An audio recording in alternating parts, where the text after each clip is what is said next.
Not for the first time, taking you inside New York Liberty Media Day. Jackie Powell and I are here to tell you everything. Locked on Women's Basketball starts now. Ogunbowale for the win.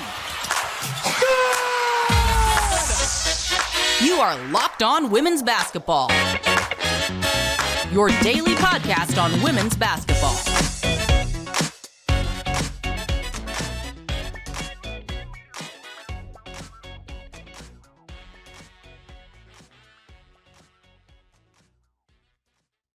Hi, everyone, and welcome to Locked On Women's Basketball. I'm your host, Howard Megdal. And I'm Jackie Powell, who covers us with great distinction over at The Next, everything New York Liberty, along with being our social media maven as well. Thank you for making us your first listen every day. You can listen to us or watch us depending on YouTube or where you get your podcast 6 days a week. Make sure you subscribe to get every single episode. And of course, it's not just us, it's the entire team over at The Next, thenexthoops.com. $9 a month, $72 a year gets you everything except at the moment 27% off, where you can make sure you are supporting the reporting of over 100 reported pieces every single month.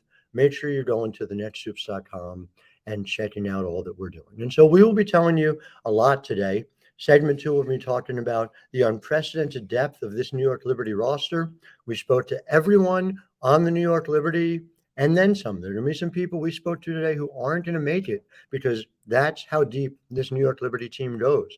That's for segment 2. Segment 1, we are talking about the stars, both the stars who are already here, Betnijah Laney, Sabrina Ionescu, and those who have come. Breanna Stewart, we were able to speak to, Jonquel Jones. Courtney Vandersloot did not join us today. She's still in concussion protocol on her way back. But Jackie, you had a chance to talk to Sloot. I know earlier on, I guess it was late last week. Was it when you got the chance to talk to her? There was yes, that is correct. Mm-hmm. That happened on Friday. There was a Zoom where it was Sloot, it was Sabrina, and it was JJ all together. And so just in terms of what were your initial impressions from Sloot? Obviously, you've had the chance to cover her with the Chicago Sky, seeing her here in New York. What were some of the early impressions that she had on what, many people are calling, I think with fair reason, a super team? So I think Courtney Vandersloot was excited. I mean, obviously she, it bumped her head a few days before, so maybe she had a little bit less energy. But I mean, I think you could look at Sabrina Ionescu while Courtney Vandersloot was speaking, just the amount of excitement and wonder that Sabrina Ionescu had, the fact that she was sitting next to not her competitor, but her teammate. You also notice the same wonder that she'd have when Jonquel spoke next to her. And so I think what was most interesting about what Courtney Vandersloot had to say on that Friday was just talking about how her relationship with Olaf Lang sort of puts her in a unique position in that she has someone to go to understand the system, to learn. And it's really funny. I spoke to Olaf Lang and he was like, I'm not worried about Courtney Vandersloot at all. She can learn things in a day that some people don't learn in a week. Yeah. I mean, it's really true. And again, it goes back to, the depth of talent on this team.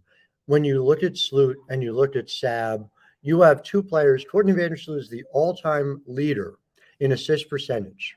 The current active leader is also Sloot, obviously.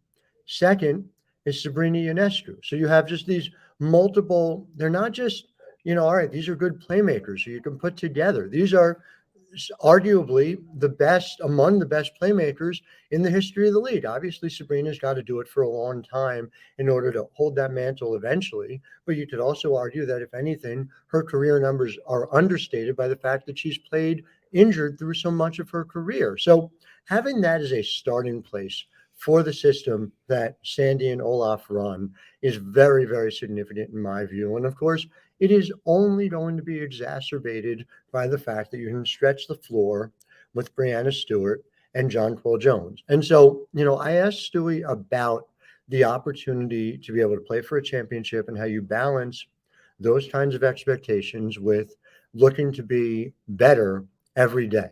And it took me back actually even further. I read a quote to her that she had said to me in preseason 2018 with the Seattle Storm, where she basically said, if we're not here to win a championship, what are we even here for? What I remember from Connecticut, from her college days, was her talking about every single day, I am trying for perfection. And I can't reach it, but that is the goal.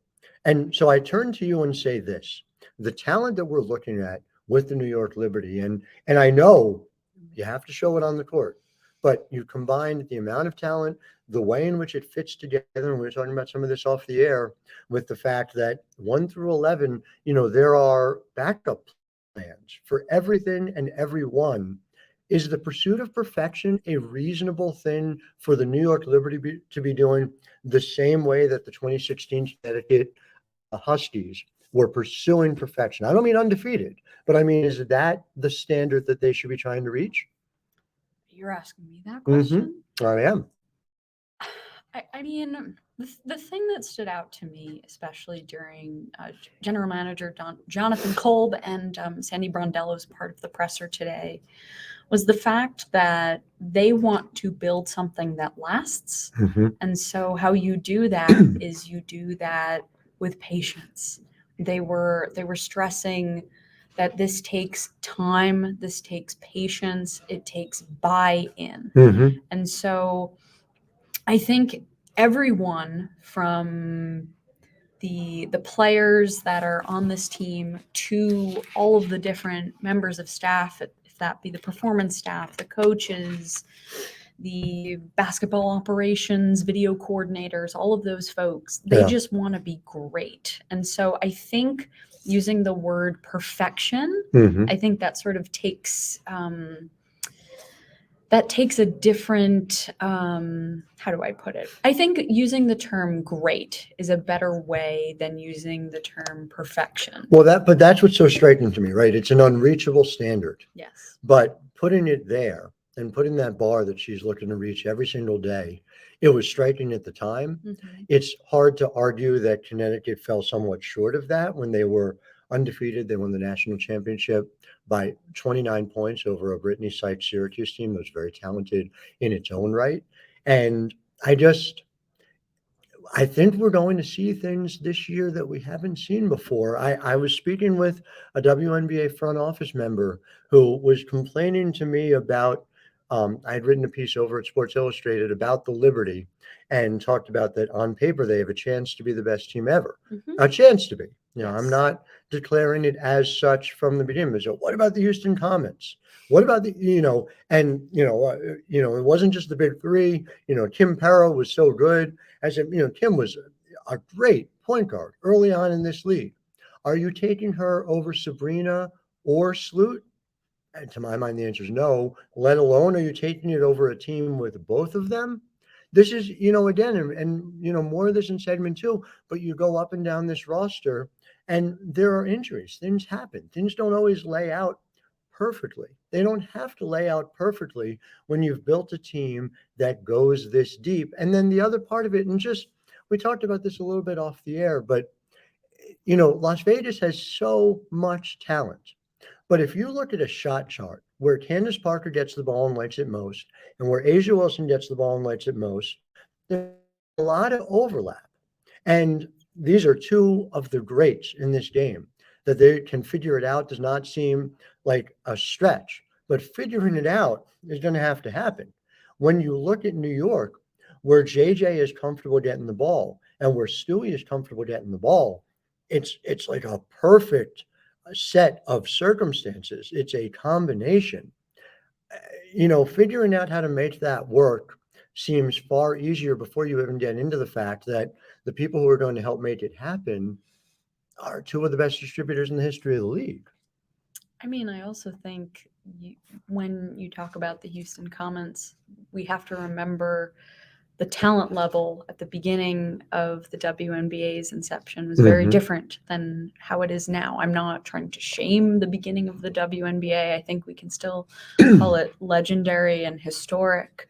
But I think in the year of 2023, there's just so much more talent in this league. You could ask Sandy about it. Sandy would Sandy would say the same thing. And Sandy was there from the beginning. So no question about it. We want to talk about the talent level up and down this roster. First, of course, we're going to make sure and tell you about Game Time. Now, listen, I live in a house that cares about sports, that cares about theater, that cares about music. So I live in a house where Game Time matters a whole lot. And the truth is, buying tickets to your favorite events shouldn't be stressful, even if you've got like a 13-year-old and a 9-year-old who you really don't want to disappoint. Well, Game Time is the fast and easy way to buy tickets for all the sports, music, comedy, and theater near you. Let me just tell you, I used it last weekend. I took my family into the city. The look on my children's face when we sat Orchestra Center without, I'm a journalist, so I can't exactly go out and spend a ton of money on tickets and be able to get a last minute deal. Well, that was very meaningful. And so making sure that you use Game Time, it doesn't just mean getting the tickets. It means you can also see exactly where your view is going to be when you sit. So download the Game Time app, create an account, and use code LOCKEDONNBA for $20 off your first purchase. Terms apply. Again, create an account and redeem code LOCKEDONNBA for $20 off. Download Game Time today. Last minute tickets, lowest price, guaranteed. And so look, bottom line is that a number of people that we talk to are going to have to buy a ticket if they want to see the 2023 New York Liberty. And it boggles the mind. And I just want to go through a couple of things, right? Dede Richards is a really good defender. She can guard 1 through 4. They already have that. They've got Kayla Thornton, who might be the most versatile defender in the WNBA today. Betnijah Laney can do it too. I know she does, but Betnijah Laney, that's another example, right?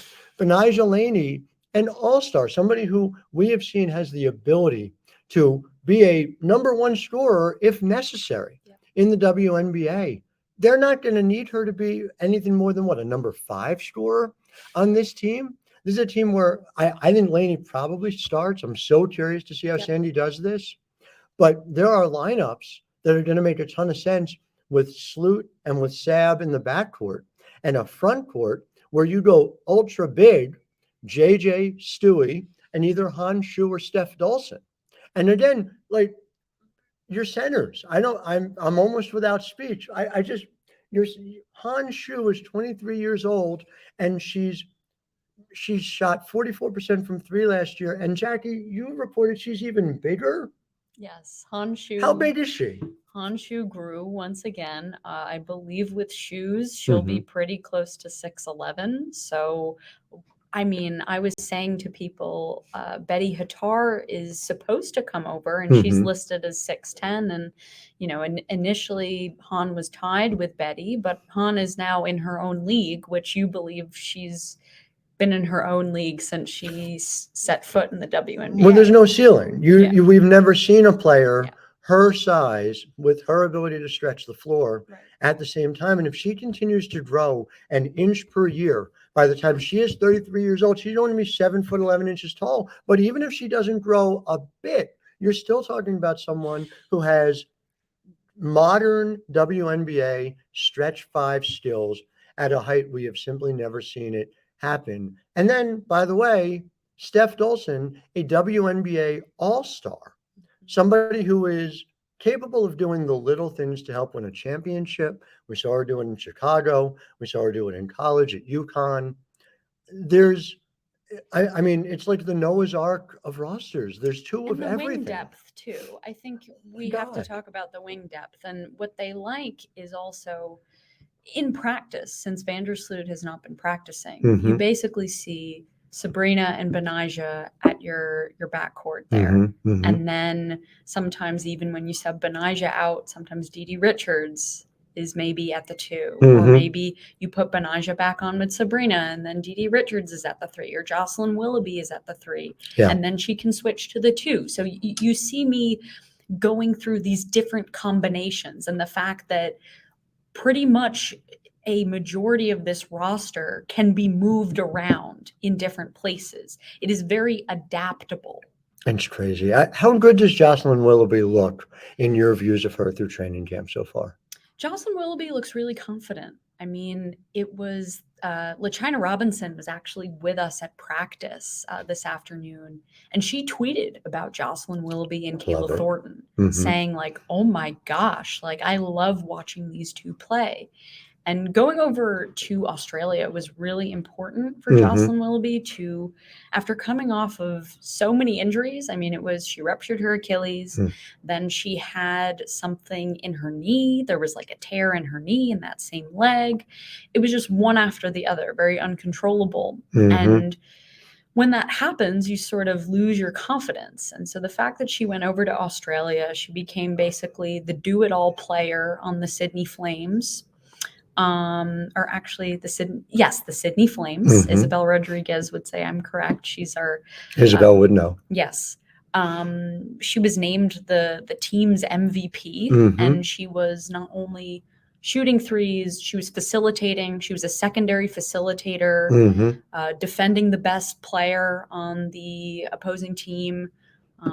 I've heard that what this team wants Jocelyn to be able to do is to be able to fill in the gaps. And she has so many tools to be able to do so. She is what? The 10th person in the rotation? The 9th person in the rotation? Yeah. We're talking about this. Yeah. Jocelyn Willoughby, Pride in New Jersey. Unbelievable. The talent up and down this roster. Last thing about a player who I've had a chance to see, probably is not going to make the roster, but someone who we ought to be talking about is Sika Kone, who we had the chance to chat with today. And then in segment 3, we're going to talk about that final question. But Sika Kone, we were sort of gaming out a little.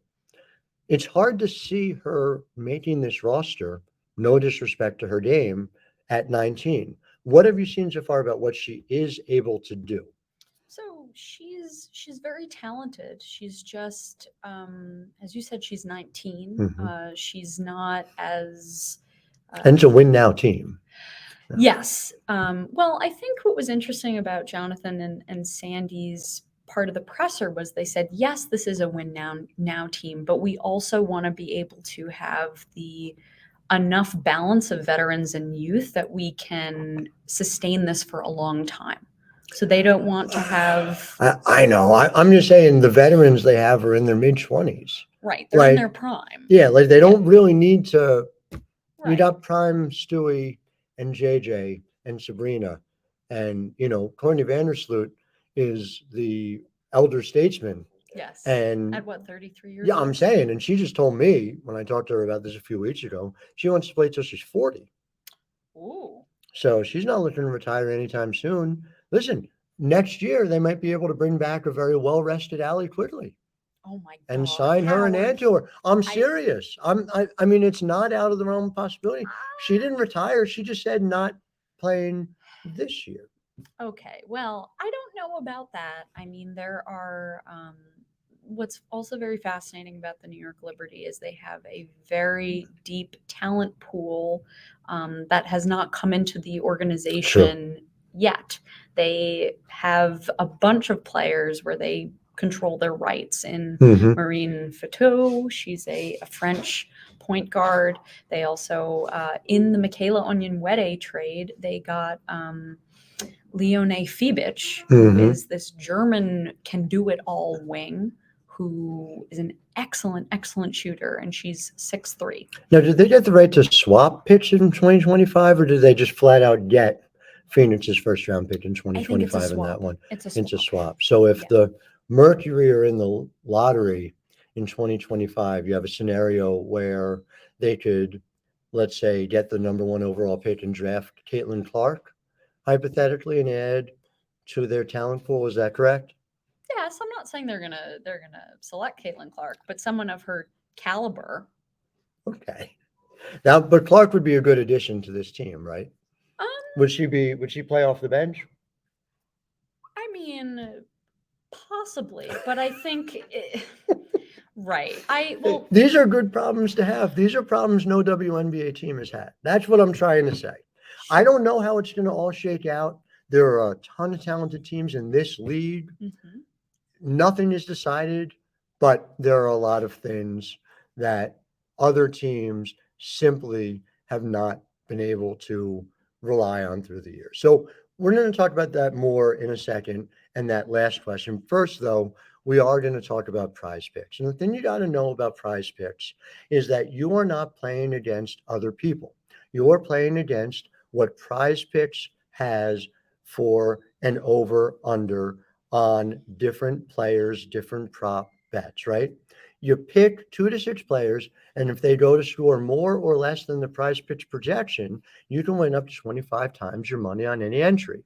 It's not against other people. It's just you against the projections. Why do we care so much here? Because it's about everything. It's not just the NBA, it's the WNBA. It's not just men's college basketball, it's women's college basketball. And now they have a really cool thing. Every day, the NBA playoffs and finals, NBA is like, it's like the WNBA, but for men.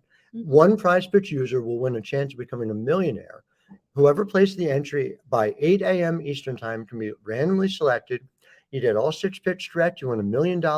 5, you win 80,000. 4, you win 16,000. Full details can be found at prizepicks.com/million. So download the PrizePicks app or go to prizepicks.com to sign up and play daily fantasy sports. First-time users can receive a 100% instant deposit match up to $100 with promo code LOCKEDON. Don't forget to enter promo code LOCKEDON at sign up for instant deposit of up to $100. So we're about out of time here, but I did want to just hit on what you think is that final battle for that final roster spot. Who are the 2 players and how do you think it ends up getting decided? I don't mean who it's going to be, but what do you think is going to be sort of the deciding factor here for the New York Liberty for that final roster spot? So it's how I see it is it's going to come down to be between Dee Richards and Niara Sabally. And what's really interesting about both of those players is they fill needs on both ends. And so Niara is a 4-5. You've seen what's interesting is that throughout practice, you've seen the Liberty putting her with the first unit. You've seen the Liberty putting her with Steph Dolson. They have enough confidence to bring her in with the vets. Usually she's playing alongside Benijah Laney, Sabrina Ionescu, Kayla Thornton, and Steph Dolson. Well, she's so smart. She coached at Sacramento State, as you pointed out during media day. Yeah. I think it was probably Rebecca Hodges, the assistant coach, who said today that Niara does not look like a rookie. Yeah. And it has shown. And when you talk about Dee Richards, she can, as you said, she can guard 1 through 4. Although, and she referenced this in practice, she airballed her 3. We've heard. But she can shoot now. She really can. Even last year she could shoot, and she's been working all off season. Yes, she has been working on all off season. She's been working on her handles. She's been working on her drives. You see her. So she actually was battling a cold and she was sort of like sneezing today, but she was an active participant in practice. And you saw her confidently, penetrating the lane, taking different shots, maybe taking a mid-range floater. She's been putting the work in all off season. I mean, obviously she did not participate in Athletes Unlimited or any overseas leagues, but that should not mean that she hasn't been putting the work in. She has. No doubt. And so bottom line, somebody who is a WNBA caliber player and then some doesn't end up making this roster. Again, I know we talked about it off air, the difference being if there's an injury, if there's somewhere where a player is slow to get up to speed for one reason or another, that could be where it comes down to. But once this is decided, opening night, May 19th, not easy. Elena Deladon and the Washington Mystics are their first task on the road. This team is going to play 40 games this year. What's your over-under on how many games they're going to win? I say they win I don't know, 33 games. Yeah, I got them at 34-6. Wow. That's okay. where I think this Okay, team is we were going to be. close. Very much so. Okay. You're going to hear tomorrow on Locked On Women's Basketball from these New York Liberty players in their own words. I can't wait to share that with you as well. Until tomorrow, I'm Howard Megdal. And I'm Jackie Powell. Wishing you a wonderful day. Ogunbowale for the win. Good! You are Locked On Women's Basketball, your daily podcast on women's basketball.